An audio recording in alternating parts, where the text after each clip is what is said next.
300 kilometers north of South Africa's eastern port city, Durban, lies the Zululand Rhino Reserve, a 22,000-hectare Big Five nature reserve. It is a privately owned sanctuary to large numbers of white and black rhino and other threatened species. Zululand is known for its national wildlife parks, particularly Mfolozi and Hluhluwe. It was here in Zululand's Mfolozi National Park that Ian Player began a groundbreaking conservation movement in the 1960s, which brought the white rhino back from the brink of extinction. He has been recognized internationally for his achievements. He said this of the ZRR: "The Zululand Rhino Reserve is a magnificent example of what can be achieved by private citizens. It is of enormous importance that there are areas outside the national parks where rhino are protected." And this is the traditional home of the Zulu people, proud descendants of King Shaka. They live a pastoral life with strict observance of Zulu customs and culture. But all is not well in Zululand. Rhino are being systematically wiped off the face of the earth by poaching syndicates. Poachers kill 2 rhino every day in South Africa for their horns, which are thought to be a powerful medicine in some eastern countries. The local Zulu communities live a life where few of the city amenities filter down. Schools are under-equipped and understaffed. Many children go hungry, and poverty is rife. Water is scarce and unreliable, which makes crop production difficult. When people are hungry or feel neglected, they cannot be expected to back the conservation efforts of their neighbors. As Nelson Mandela warned, if you don't have sustainable development around these wildlife parks, then people will have no interest in them and the parks will not survive. We recognize that conservation is more about people and their views than merely establishing game parks.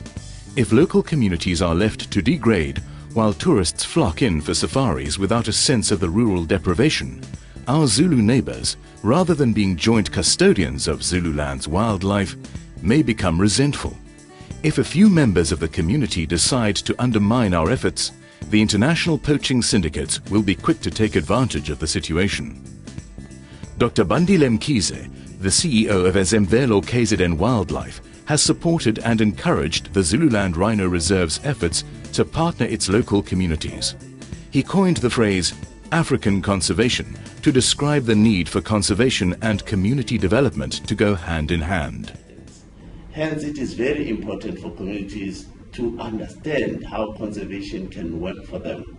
And at the same time, it is important for conservationists to understand how communities can enable them to do conservation better.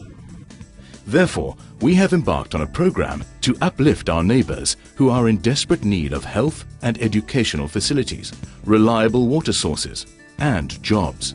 Further, we hope to make the local communities stakeholders in specific wildlife areas, which will generate sustainable income. The tracking and identification of the ZRR's rhinos is an onerous responsibility. The cost of protecting these threatened animals has become so expensive that private reserves are battling to stay ahead of the poachers.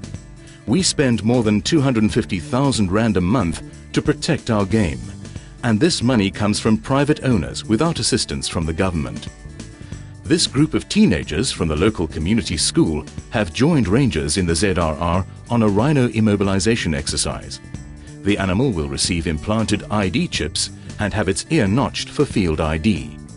With an understanding of the plight of rhino and conservation in general, these youngsters and their teachers will spread the word in their communities. So our tax-exempt foundation needs your financial support. We will get the job done without wasting a cent. Now, from one of the last strongholds, we appeal for your help. Our local communities are suffering and our animals are under threat.